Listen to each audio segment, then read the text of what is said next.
there, and welcome. This is Lori Lauritsen with LO Counseling and Wellness. I'm a holistic addiction and trauma therapist, sharing here on my YouTube some experience, strength, and hope of people's stories of recovery.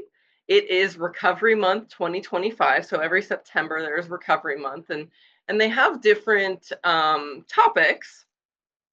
And actually, this one is a lot about holistic care, so I'm really excited because that's my jam. And so, hopefully all of the people that share will have some experience and some tools related to holistic care. But either way, I'm just really grateful to bring on people that I care about and that I respect and to share their long-term stories of recovery because, we don't get to hear a lot of that. And especially when you work in treatment, we're seeing people that are struggling. We're not seeing as much of those successes. So I'm super honored that Barbara decided to come on and share her story of recovery. And again, as we talked about before, this is very, open and off the cuff. And I might ask some questions. I'm going to let you share whatever you want to share. And then, we kind of play with that together. So how does that sound? Perfect. Perfect. So do I need to introduce myself? Yeah, I would love for you to do that. And of course, you're welcome to introduce anything else that you do that you'd like me to also tag and highlight. Okay. And because I think that that's really wonderful, and I would love to support you in any way that I can as well. Okay. So my name is Barbara Moody. I am a person in long-term recovery. And I lived the majority of my life under the adults who had the disease of addiction in some form or another, either through trauma, incest, generational incest. It came from Ireland over here to the United States, where it was heavily ingrained in all of the 13 children born in my father's side of the family. And my mother's side, they were just people pleasers and they were very God centered. And so my mother just happened to meet up with this guy that just, overwhelmed her psyche with love and understanding, and they were off to the races. So I was born into that family. There were 5 of us. Throughout my life, my family introduced me to people who, used the drugs very heavily, people who were highly sexually involved with one another. Um, um, sex is addiction as well. Love, there is addiction there. So, domestic violence, all of the evils that we can believe that we're receiving pleasure from that brings us heartache in the end. My family was totally engrossed in all of that, both sides, matter of fact. So I was born in Fairbanks, Alaska. And when we moved at age 2, I moved to Bel Air Beach, Florida with my aunt. She was the middle daughter for all of those 13 kids from my dad's side. And she took me and started raising me in Bel Air Beach, which I loved the ocean. I thought I had found my happy place. And so, for the majority of my years growing up, I was tossed back and forth, back to my mom's, to my dad's, to my aunt's, and I was never happy at any of those places. So, my mother, I was able to go and stay with my mother, and she drank and used drugs very heavily. So I would go with her because, sorry, I would go with That's her. okay. I have little random noises showing up too, so Yeah, it'll be what it'll yeah. be. So she taught me how to entertain the guys. at 5 and 6 and 7 years old. I was able to sing and dance and perform for the guys. And they would buy me food and buy her drinks. And so the other children, my siblings, they would be in the car, but they weren't the life of the party like I was, because I was such an attention seeker as a youngster.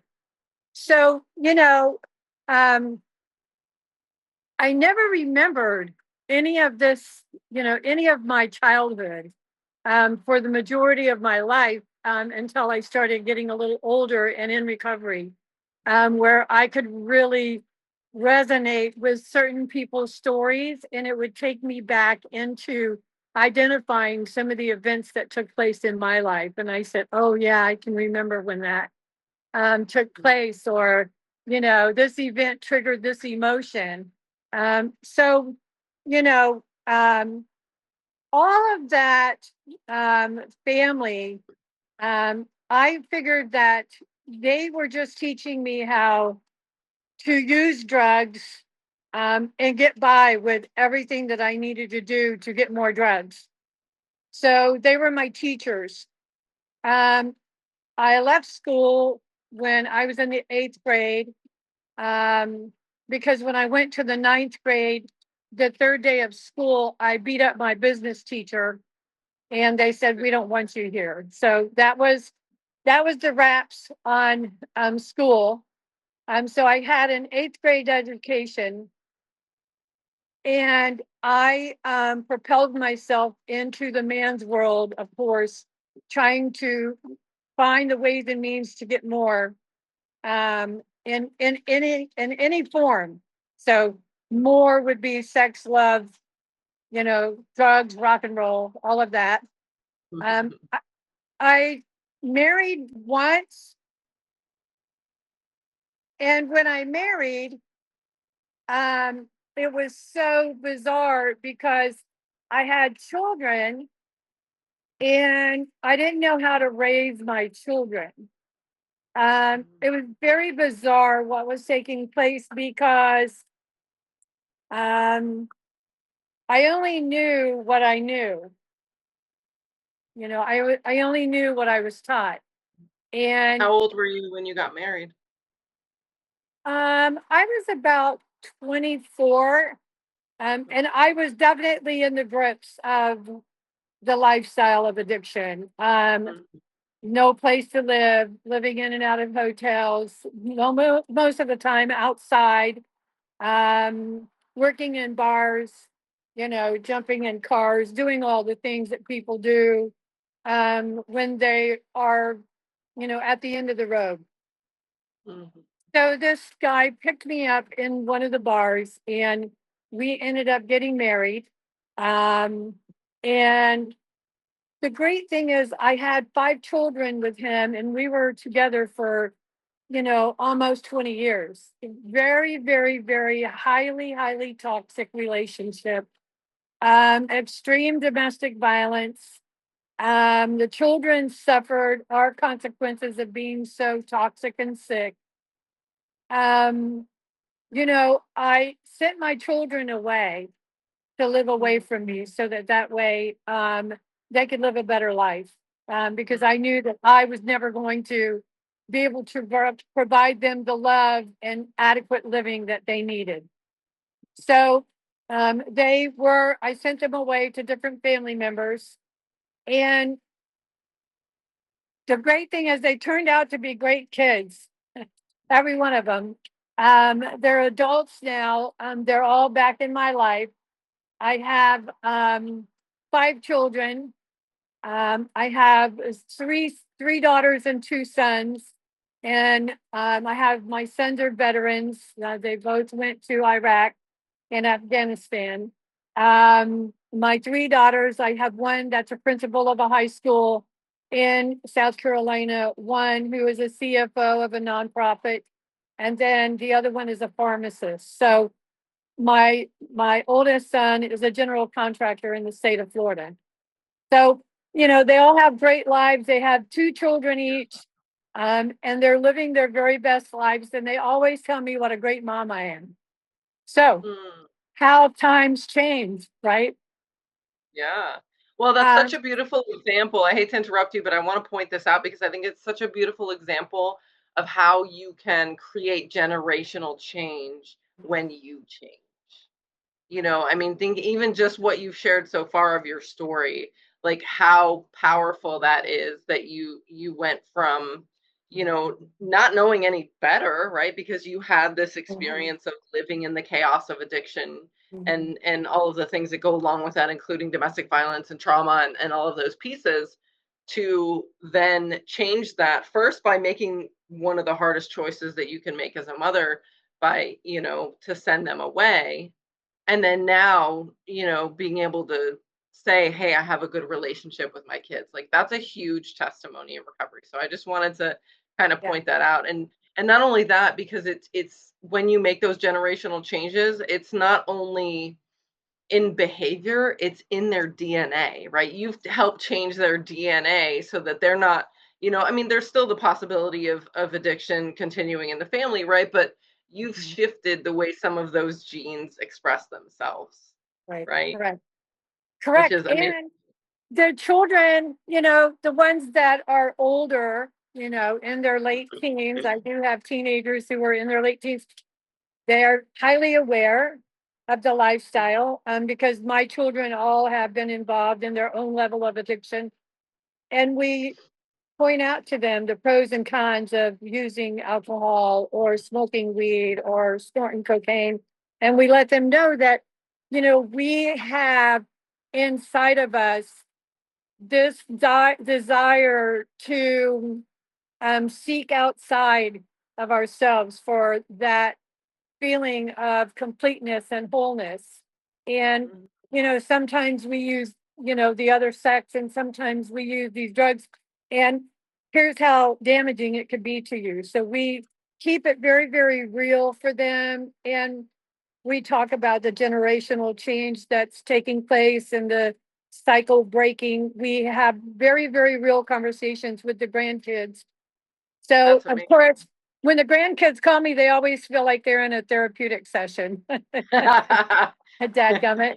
But it's okay. It's perfectly okay. Well, Um, that's so important. I mean, that's exactly what, what we would recommend as therapists and your sure, treatment team to do, is to have those sure. open frank conversations. So that's so, I mean, again, this is exactly why I wanted to have you on here because, you can share what it's, the amazing things that it can look like and what you can be a testimony to what we talk about. Hey, do this and then you'll see what happens, right? Right. Because and we'll get into advice that you have for people who are still struggling, but hearing that is can be such a powerful piece, just like, Well, okay, because it it does is get better, it change. does change. Right. It is change. It is change, and it's scary. But when we put our whole self into something, because I used to always say that the call of the wild, I would immerse myself into the call of the wild. Whereas now the call of the wild is very different, and it's very powerful as it relates to love and healthiness and empathy. So, the change of the tide, so to speak, in my journey. Um, So in this whole journey, you talked about being married for 20 years in a toxic relationship and having the kids and all of that piece. Where in that point, and you can interrupt me if you wanted to go somewhere else, but where in that point did you make the decision to change your life, to get sober, to, not continue to seek those outside sources to take care of that piece inside of you that needed love and affection and attention? Well, so that came in the form of a guy who was 6'2". He had blonde hair about down to the middle of his back, and he had blue eyes. His name was Michael, and of course, I thought he was going to be my savior after the kids were gone, and I had left their dad. I'm trying to survive on my own. However, I was still living on the streets. And he picked me up and treated me like I had never ever been treated, offered, a shower, didn't expect anything in return. introduced me to a fellowship of 12-step philosophy. And I bought in. He told me I didn't never have to use drugs again, and I never knew what that meant. So I bought into that, and he died from the disease of addiction. Mm. When he had, I had 7 years in recovery, and he died from the disease of addiction. He we stayed in touch quite a bit, but I knew he was using, and I knew that I would die with him. And Mm. so knowing that I would die with him, um, put something else inside of my soul that said, I cannot allow this person to consume me the way that I'm consumed, and I'm not going to lose my life. I've Mm. done this once. I'm not going to do it again. So I truly immersed myself into all the gifts of recovery. And there was a woman who had met me along the journey, um, because of my trauma, my childhood trauma that had been so deeply, deeply, deeply shoved down. She basically saved my life. And I had so many sessions with her in therapy, um, to work through all of childhood trauma. Um, and she gave me some books, and said, I need you to I need you to read these books every day. And I need you to, when you feel some kind of way, reach into these books and find your soul. Find your soul because it's there, and you live your life in recovery. So I surrounded myself with a lot of really, really great people. And they were honest, and they didn't lie to me, which, I'd realized that people had lied to me for a long, long time. And so I began to trust them. They said mean things to me that were true, stop lying, you know, sit with your legs closed. Um, you know, say please and thank you, and push your chair underneath, and take your cart, and put it back into the store when you're finished shopping. All the things that we take for granted for as human beings, Yeah. these people in recovery taught me the little gifts about Mm. being a human being, and being a kind and gentle and loving human being and considerate. So, um, somewhere along the line it took place. Um, you know, I worked very hard. And, a person not having any education, but I thought I knew it all. I Mhm. thought I knew it all. And I took on a job as a receptionist at a home builder many, many years ago, and I ended up working for them for a long time. And they promoted Mhm. me, because, of course, I have the disease of addiction. So I learned very, very quickly, and I successfully make my way up the food chain. So Mhm. I was promoted to project manager at some point, and I managed like 4 building home communities. Um, and through that, I learned that I could be gentle rather than hard with people. Mhm. Um, I had homeowners that didn't understand the weather in Florida, and I couldn't for the life of me recognize, like, what do you mean you don't know what a hurricane is? It's weather that's spinning and it's coming towards us. And we need to button up your homes. Well, so finding the empathy to support them um, really helped me recognize that I had something within me to help other people understand their role on the face of the earth too. Mm. Um, and What an be amazing, like, just to take a little pause here for a moment to just, I mean, you didn't learn any of those basic skills, right? As a human being throughout your life, and what an amazing, tale to learn that along the yeah, way in your different experiences, and such a cool way mhm, to look at life, right? Like I Right. had all these people on the way. I mean, because you could say, well, these jerks, they really annoyed me because they didn't understand stuff or whatever. But, you know, learning those tools and taking those lessons and Mhm. as ways to continue to grow, I think is so important. There were two things that I want to highlight about your story so far. And one of them is that you surrounded yourself with healthy and supportive people, which is so, so huge because recovery really is, I mean, I think that's probably number one. Yeah. And there's a lot of people, there's so much isolation in the disease of addiction, right? Right. And I see sometimes that struggle with the clients that I work with that are trying to get sober is they only want to do part of those things, right? Mhm. They don't necessarily want to do the 12-step Mhm. recovery or whatever the case may be. And you know what, that's fine. Everybody has a different path to Right. recovery, but that Mhm. that supportive group of people who are going to elevate you and teach you how to behave differently and what it looks like to live a sober life and a healthy, not just healthy biologically, but as I talk about the biopsychosocial spiritual aspects of life, right? Healthy mind, body, and spirit. Mhm. Yeah. Yeah. Well, yeah, definitely doing things that people told me to do without questioning and analyzing and trying to figure out what I was really going to get out of it.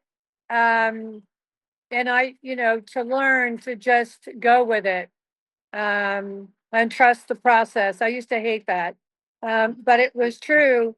There were people who are smarter than me, and I needed to know that. And I was taught that early on. So that was one of the gifts that I received is that I don't know it all. Um, and today I still don't know it all. And it's a beautiful thing because I can still learn so much more. Um, in the journey, my kids started coming back to me. I started getting my kids back working, earning a really good living with the builder. Um, I bought a house. I was a first time homeowner still. I had somewhere along the line I went and got a GED. So I had a GED. Wow. And then it's funny when I one day we brought a new person in to the builder and he let 350 people go. And Yikes. I was one of the 8 that still remained. And Wow. I thought, oh my gosh, I've got so much work to do that, you know, I don't know that I can do this, but he kept us 8 for a reason because we were extreme overachievers, right? We had to prove ourselves constantly in your eyes and that Mhm. we were good enough. So Mhm. spiritually during that time, I had met a person who introduced me to conversations with God and a journey in that arena to where I could really find myself in a spiritual realm. It was such a beautiful component for me. And again, life has changed and waned over the years. Um, but it did teach me that I needed to get away from that builder because I was stuck. So I went to work for an agency, a nonprofit in West Palm Beach. And I was running, believe it or not, I was running a 51 man bed homeless shelter. I said, Wow. you've got to be kidding me. All the amends that I can make here. Hello. So I did. I ran that facility for about 8 years. And then I went on to programming, developing new programs. So still only have a GED. I was doing master's level work and I had no idea what any of that meant. So somewhere Talk along about the a line, badass overachiever. right, correct. Yeah, That I love knew, that knew little of nothing, however. that. Um, so, the great thing about recovery is it is everything in life. Like, it's not just about addiction. It's about low self-esteem. It's about becoming that 5-year-old little girl inside that hurts because of something that was said that wasn't even applicable. And I have to use that internal conscious to say it wasn't about you, right? Mhm. Um, so, God has put me in so many different arenas in my recovery, and to learn, to grow.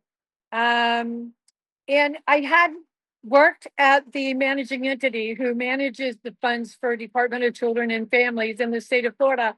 Well, I had a little girl who came in as an intern, and they said, "Here, take her as an intern, teach her everything you know." And I said, "Oh, yay, I get to teach somebody, but why would you want me to do that? Oh my gosh, you're going to give that job to her. She's got a master's level. I only have a GED." And they said, "Stop. You're a highly intelligent human being. We want you to teach her." And I thought, this is the craziest thing I've ever heard of. She was a young lady that had a master's degree from Venezuela, had moved to the United States, learned how to speak English and write English, and then she had to get her associates, her bachelor's, and her master's again in the United States. So she was finishing up her internship with her master's degree from FAU. And she said, "Barbara, how did you get to college? When did you go? Where did you go?" I said, "I've never been to college." And she said, you go and you learn. Well, so that's where my education journey began. And I found a way to, even with all of my brain mechanisms and hardships through my trauma, I have found psychiatrists to take me and work with me and teach me how to do certain things and work with numbers and such.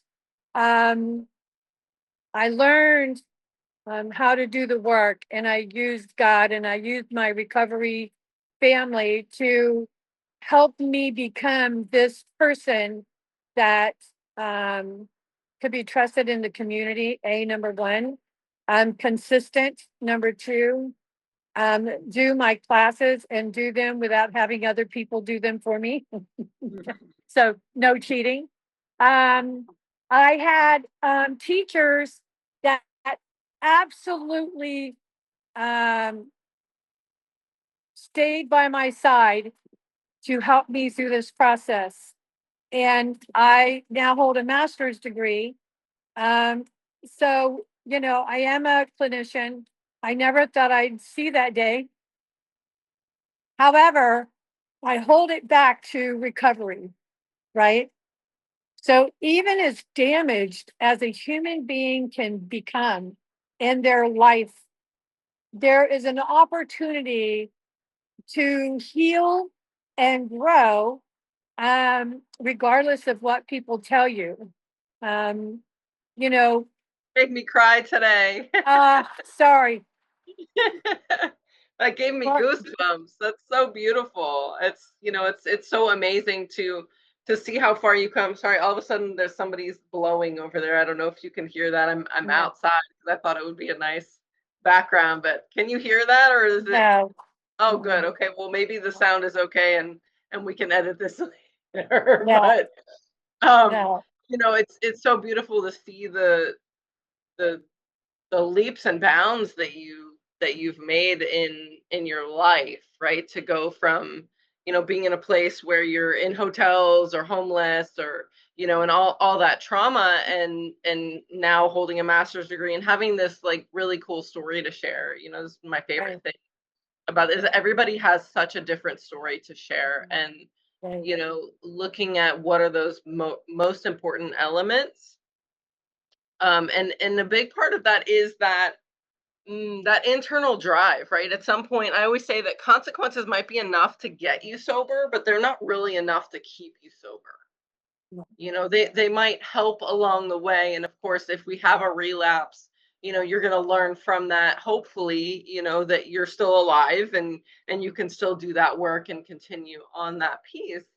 Um, but it's not going to be enough to keep you sober, so it really has to be that internal drive to whatever it is that feels most important to you, right? Whatever it is that feels like a purpose to you.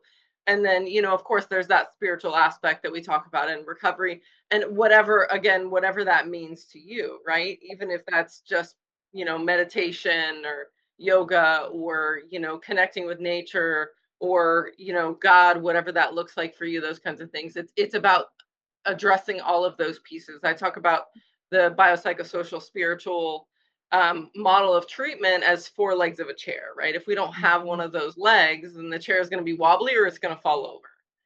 So it's really important to, grow. It's not just about not drinking and using, it's about growing in all of those ways. And how do you take care of yourself?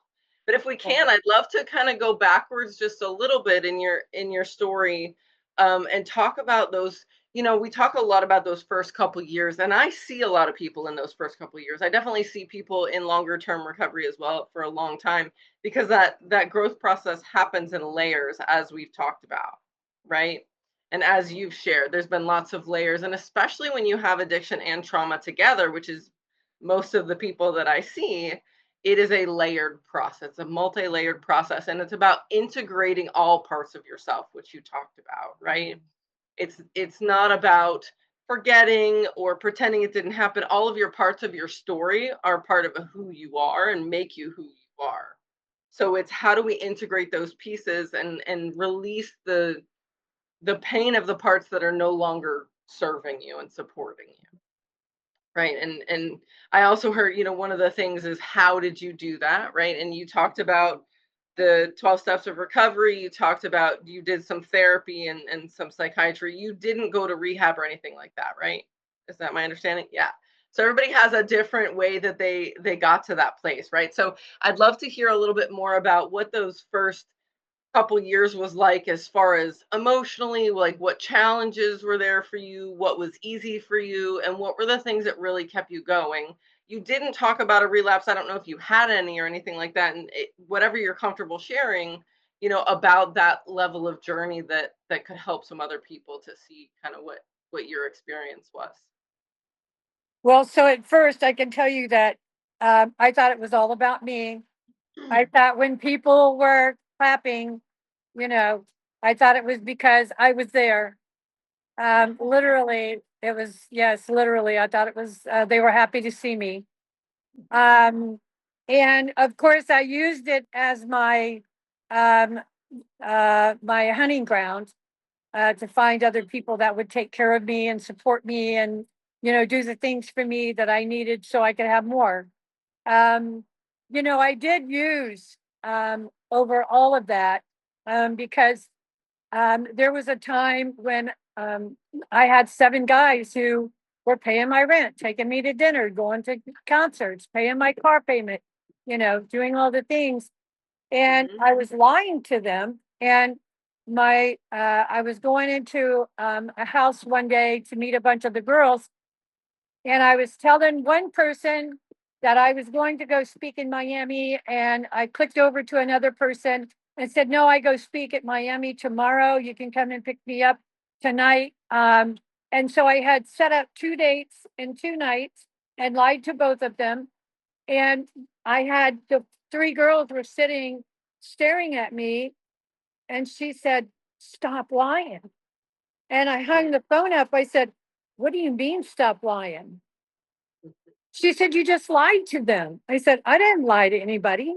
And she goes, "Sure you did." I said, they don't need to know my business. And I didn't want to hurt their feelings. And she goes, "You lied." And so with that, I was offended, right? And she told me that you will get, how many guys are you doing this with? I said 7. And she goes, "Call them all. We're going to get them all together. and you're going to tell them all what you're doing to them, and then you're going to walk away from all of them. And I did. But I did muse over it because I had so much shame and guilt and embarrassment. But it was one night, and I said, I'll never do that again. Um, it was more of an emotional recognition that I was a liar, cheat, thief, and I used everybody. That was when I recognized that I was uh, truly caught up in a lifestyle that needed to be changed.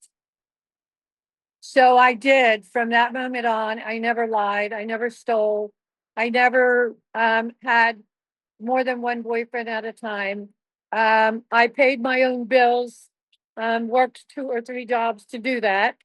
Right. And, the freedom from self, do we talk about often freedom from self, is what I gained from that. So I no longer think about me ever in any situation.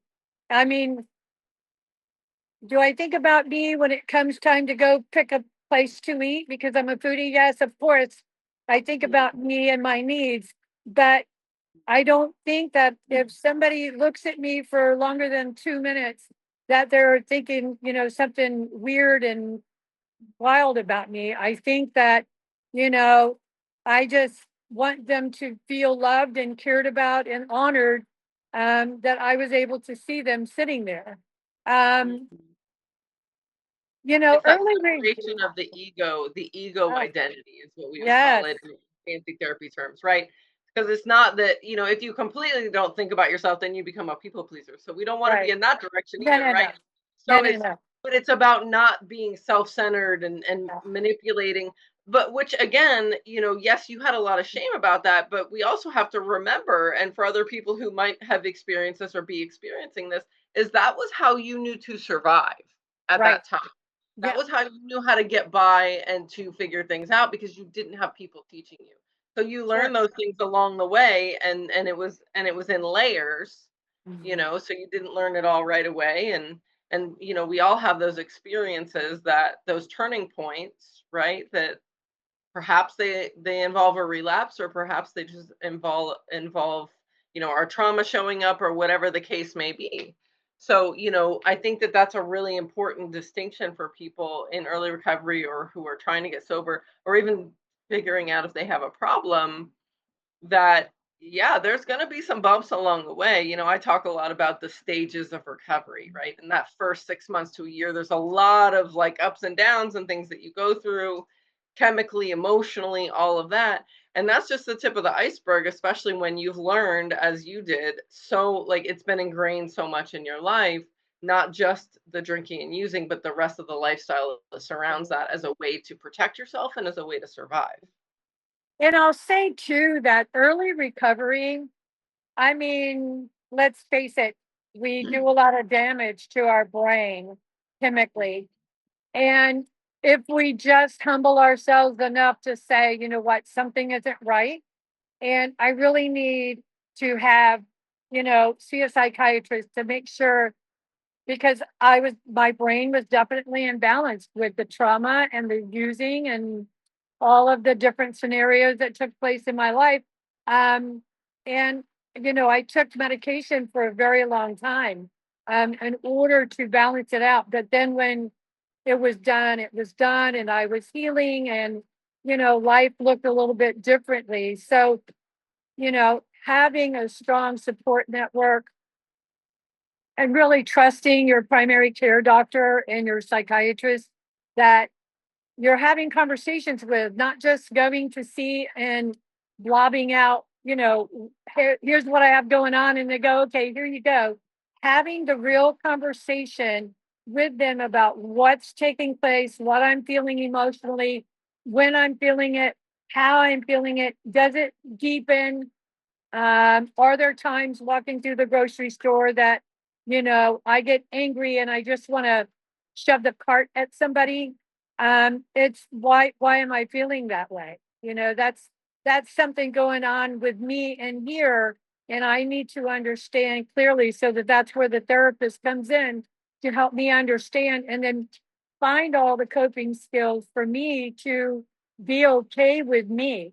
Um, Early recovery, you're right. It's like a roller coaster.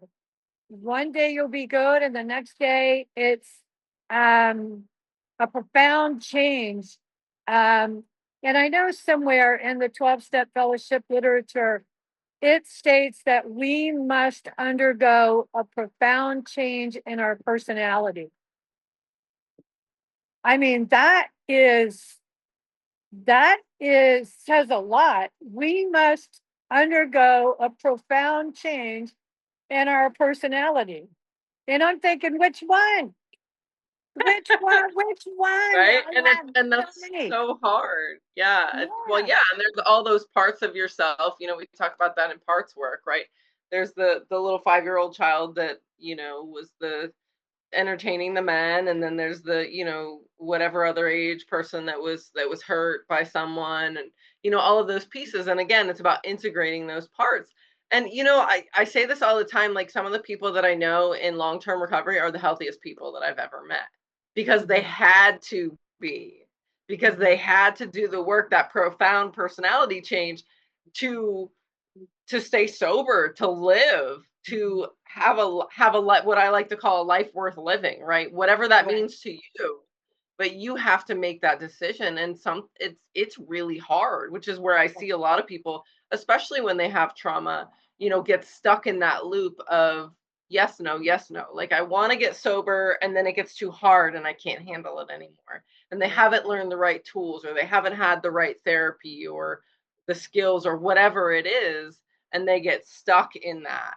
And it sounds like you're very lucky that you had a lot of people in your circle that were willing to point those things out to you, because in reality, average person in everyday life doesn't always have people that are willing to call them out on their shit, Right. basically.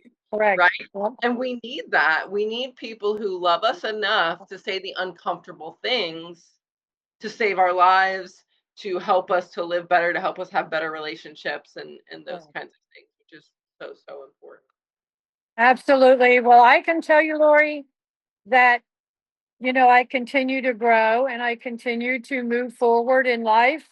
Um, it's funny today because I was looking at a grant to write for incorporating a new COO in my nonprofit.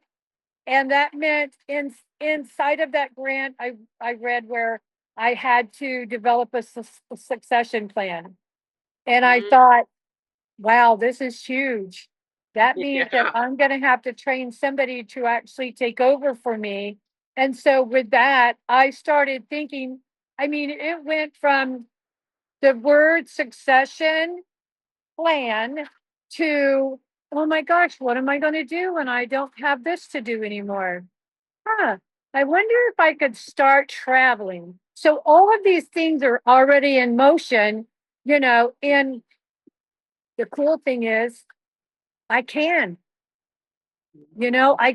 I can do these things today, and I'm not thinking about, oh my gosh, are they going to have a bag of heroin over there? Oh my gosh, can I go get a set of work somewhere? Oh my gosh, where can I park my RV and my car together so that way, nobody's really watching me because, I have the foil on the windows, all of the insane things that we think about.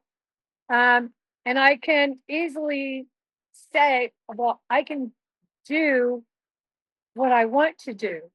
Mm, Um, so I don't really have to plan. I think it came very, very freely to set this in motion. So the grant just was literally typed out on its own, right? It's so good being able to be who I am and help other people that were like me and when I had nobody and no place to go.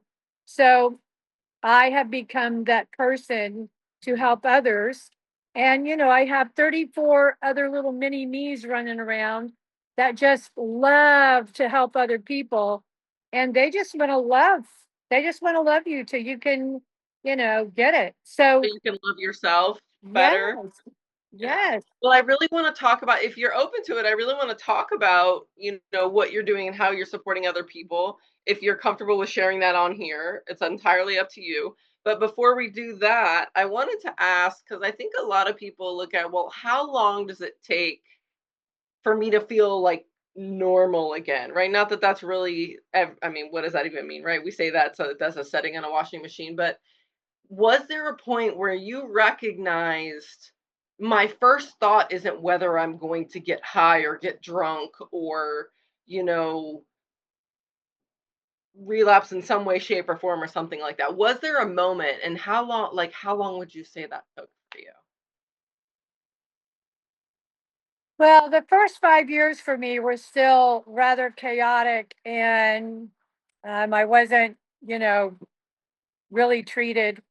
So I would say that I was around, I had the one day that I went out and used, so that would be like 6 years really.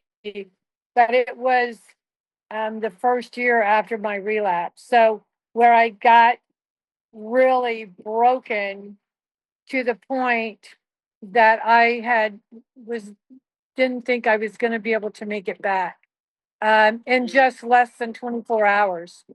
And within wow. that first year, I can remember um, sitting in my office one day and I said, I can't believe that I've become this responsible where I have 260 homes going up, and I have Orthodox Jewish community members that I have no idea about their faith teaching me about their faith. They're willing to come and talk to me. They have no idea who this person really is that they're talking to, my past life.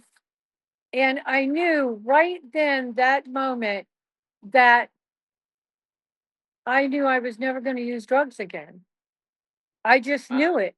I knew right then that the people that had taught me in my journey to that day had given me enough love and consideration that I was I was okay. It took a year of therapy. It took daily phone calls and people to pick me up and take me when I didn't have a car and I only had a bicycle.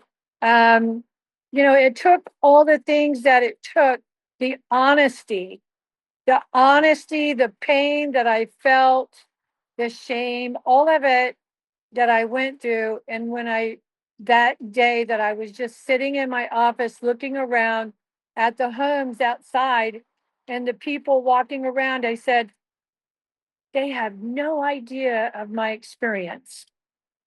And look how responsible I am. And you know what? I don't have to use drugs over this. I just Wow. don't.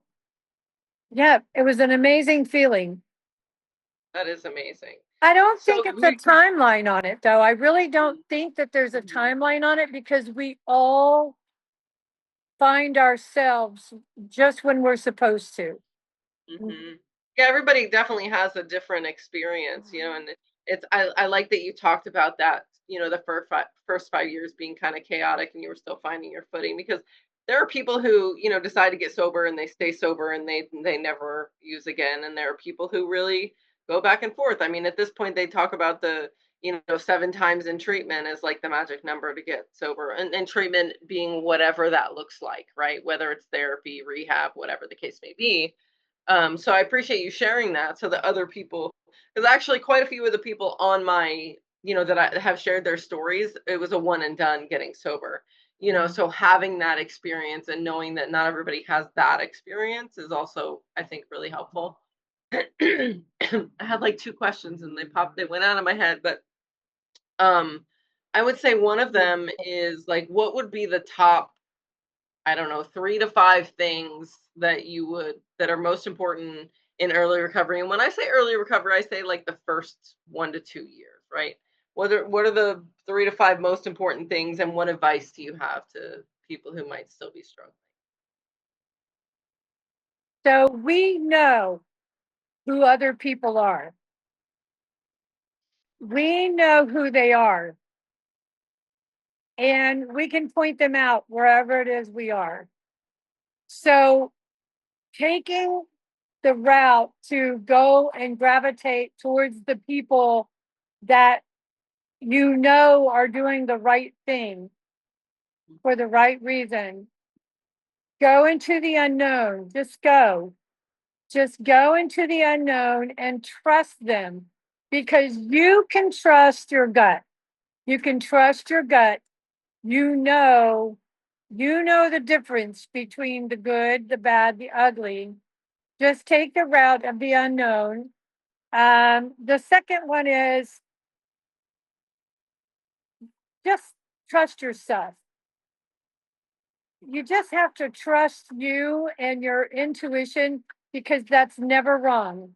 Your intuition is never, ever wrong. Trust your intuition. And I think the next one is make yourself available, because we will make ourselves available and then go, oh, not really, just joking.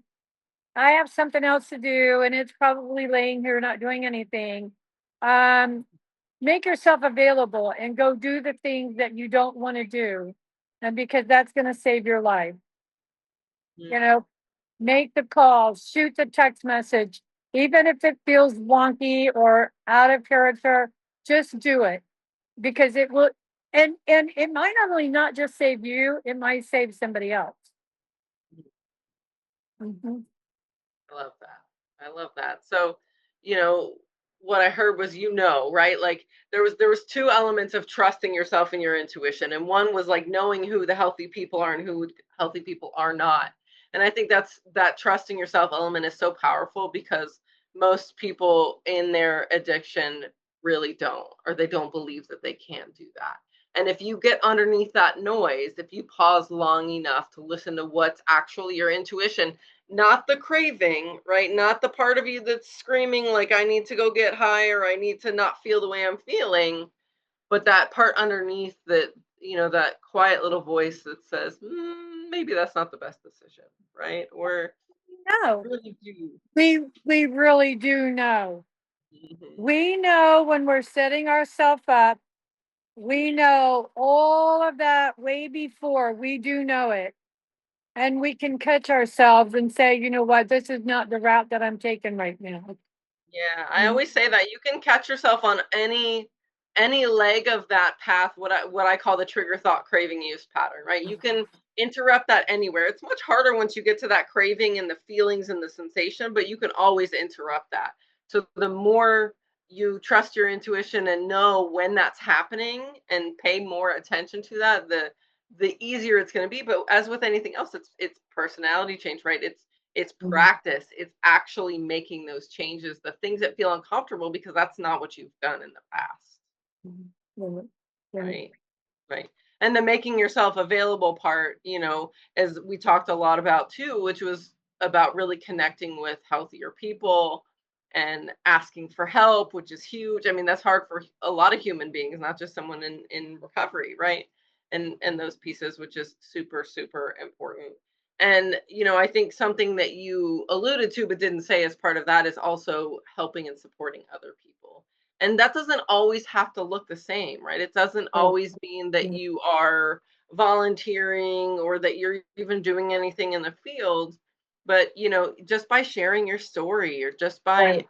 showing other people that things can be different, that is also helping other people as well. Yeah.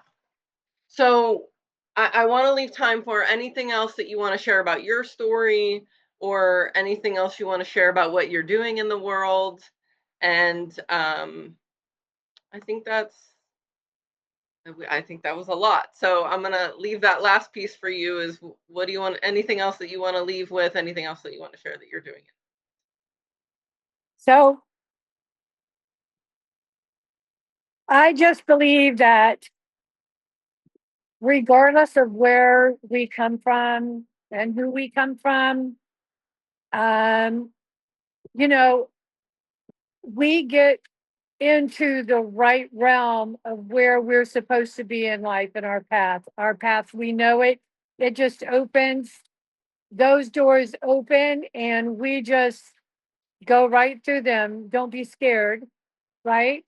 You never know what might be on the other side, but it's always going to be good because you know you're making the right decision. I have been able to sit back and track all of the good choices that I've made instead of the bad choices. And today, I'm the CEO of a nonprofit. We have started out with four of us and with one office in Okeechobee, Florida. And we now have 5 locations. That was in 2021. And we help people. We help people who don't have insurance or income, who are living outside, who are asked to leave the treatment center for whatever reason. People that are very, very ill. We get them and we love them and help them. We are heavily connected into the private treatment world, the hospital systems, the judicial system, and we help people before they get out so we can make sure that they're living that life that they really, really want to live that life without the use of drugs and alcohol and the trauma, without reliving what they've lived in the past. So, the good thing is we do it for free. We don't charge people any money. It's a very cool concept. Um, and the reward at the end of the day, I can go home at night and say, I did good work today. And it's basically because I made myself available. Yeah. Well, what a beautiful way to pay it forward. I mean, there were people along your journey that helped you to grow and learn and give you that leg up, because the reality is people who come from the type of experiences that you came from, if you don't have somebody to help support you and lift you up, then you're not going to know any different.